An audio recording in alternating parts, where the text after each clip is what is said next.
대안을 사랑하는 사람들이라면 왜 대학생들이 걸리게 했는지 돌아봐야 합니다. 대학생들은 자유민주주의의 침탈을 보았습니다. 첫째, 야당의 반국가적인 행위를 보았습니다. 그들은 간첩법 개정, 외국인 확대 적용을 반대하였으며 국정을 마비시킬 만큼 탄핵을 남발하고 정부 부처 특활비 예산을 무차별 삭감했습니다. 민주노총 북한 간첩이 북한의 지령을 받고, 그리고 중국의 간첩들이 기밀시설을 촬영하고, 대북 블랙 요원 휴민트의 정보 유출로 그들이 처형되는 그런 끔찍한 사건이 발생한 지금 내부의 도살인의 위험을 마주하고 그것을 뿌리 뽑는 것은 상식입니다. 그러나 그 간첩법 개정 누가 반대했습니까? 저는 그게 왜 그런지 너무 궁금하여 찾아보았습니다. 그런데 법안이 남용되어 내국인들이 간첩몰이를 당할 수 있다고 검토가 필요하답니다. 이게 말이 됩니까? 하루에 수십 개의 법안도 찍어내듯 만드는 민주당이 왜 이런 데에는 그렇게 신중하답니까? 얘기 나온 지가 언젠데 아직까지 액션이 없답니까?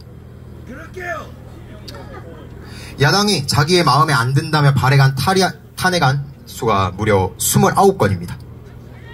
이상민 행안부 장관, 이진숙 방통위원장, 박성재 법무부 장관 등등 윤 정부가 출범하기 이전 그 모든 탄핵 수보다 많은 탄핵을 윤 정부 기간 동안 발행하였습니다. 그 중에서 서울지검장과 감사원장을 비롯한 여러 검사들의 경우 야당 대표 이재명을 수사했다는 이유만으로 탄핵을 심판대 위에 올랐습니다. 현재 야당을 탄핵을 진행한 모든 공직자들은 탄핵 심판들은 전부 기각이 된 상황입니다. 이것은 신중했습니까? 그러나 이들은 목적을 잃었습니다. 탄핵 심판이 진행되는 기간 동안 공직자들은 직무정지가 됩니다. 나라보다 자신의 정치적 안위가 우선되는 그러한 행위, 그것이 반국가 활동이 아니면 무엇이겠습니까?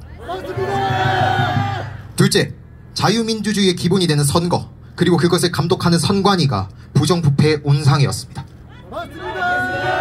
너무나도 잘 알다시피 채용 비리, 보안 취약의 문제 너무 유명합니다. 이런 선거를 제대로 관리하라고 뽑아놓은 직원들은 선거철에 휴가를 간답니다. 이런 선관위를 비판하고 선관위가 총괄한 선거에 대해서도 의문을 제기하는 것은 상식인 것 같은데 참 이상한 것 같습니다. 그러나 이런 선관위를 야당은 감쌉니다. 반대되는 의견이 나오면 카톡 검열하겠답니다. 그리고 민주파출소가 고발하겠답니다. 카이스트 입틀막 사태로 분노했던 분들께 묻겠습니다. 여기에도 분노하셨습니까? 이번 계엄의 부정선거도 아주 중요한 화두죠.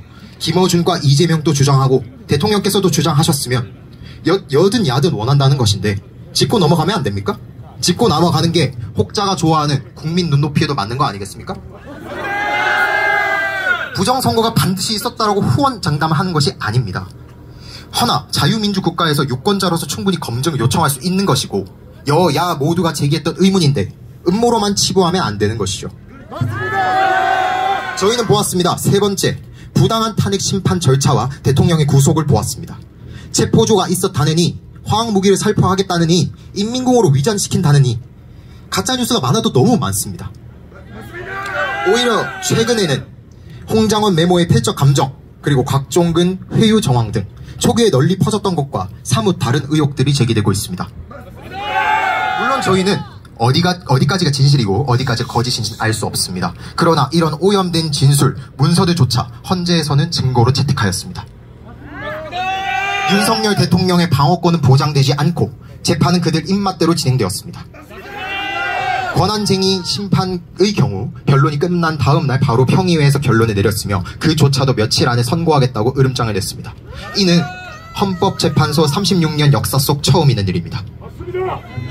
우리법연구회 그리고 국제인권법연구회는 어떻습니까? 법원 내부의 소수일 뿐인 그런 조직이 법원과 헌법재판소에 장악하고 있습니다. 오랜 기간 쌓아온 헌법재판소의 권위와 신뢰를 걷어찬 것은 헌법재판소 자신입니다. 자, 그리고 말씀 안 드릴 수가 없죠. 9번째 헌법재판관으로 공방이 생기는 마은혁은 사회주의 국가 전복 조직 인민노련의 핵심 멤버였습니다. 마찬가지로 우리법연구회였습니다. 대한민국의 자유민주적 기본 질서를 부정하는 그런 사람은 헌법재판관의 자격이 없습니다. 또한 며칠 전 좋은 소식이 있었죠. 대통령의 구속이 취소되었습니다. 판결문에는 이렇게 적혀져 있었습니다. 형사재판 절차가 진행되는 이 사건에 있어서 절차의 명확성을 기하고 수사 과정의 적법성에 대한 의문의 여지를 해소하는 것이 바람직하다. 법적 해석에 따랐을 때 공수처의 수사에 문제의 소지가 분명히 있었다는 것입니다. 민주당의 모 의원은 이렇게 말했습니다. 총을 맞더라도 구속영장을 집행하라. 이제는 그만하십시오. 사기 탄핵은 한 번으로 좋겠습니다. 우리는 명심해야 합니다. 대통령의 탄핵 심판은 단심제입니다. 일이 저질러지고 나서 후회해봤자 바뀌는 것은 없습니다.